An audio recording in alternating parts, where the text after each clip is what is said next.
L'expérience est le mot d'ordre de bataillons entiers de marketeurs qui la confondent d'ailleurs souvent avec le service.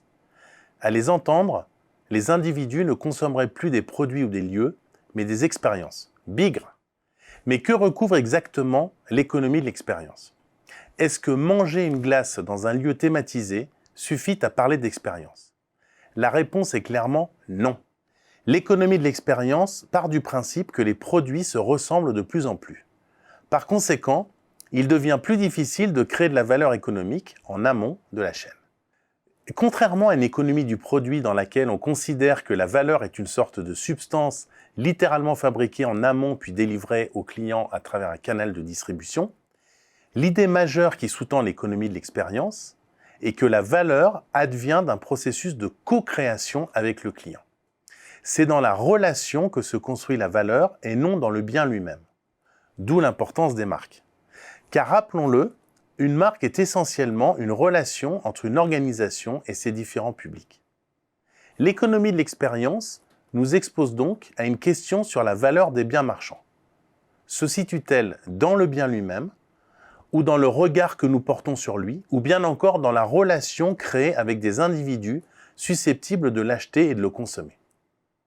L'économie de l'expérience percute une croyance profondément ancrée dans notre imaginaire culturel.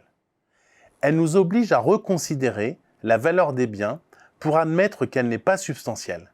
Ce n'est pas une propriété intrinsèque qui nous incomberait de débusquer. La valeur n'existe pas à part entière, indépendamment du regard que l'on porte sur elle. Il faut donc passer d'une lecture substantielle à une lecture relationnelle de la valeur. Ce basculement culturel est d'ailleurs emblématique d'un rapprochement entre les sphères de la production et de la consommation que l'on avait tendance à considérer comme étanches l'une à l'autre. Ce brouillage des frontières signifie qu'on ne s'adresse plus véritablement à un consommateur, mais à un individu qui est acteur de son expérience de consommation et qui se situe à la marge des sphères de la production et de la consommation. Les Américains, qui ont le génie pour capter et s'approprier linguistiquement ces réalités marchandes, utilisent depuis longtemps déjà le terme de prosumer pour désigner celui qui est à la fois producer et consumer. Ainsi vivrions-nous dans une société de la prosumation dont la principale caractéristique est la customisation. L'économie de l'expérience est, on l'a bien compris, une façon de mettre le consommateur au travail, ou plus exactement de transformer la consommation en travail.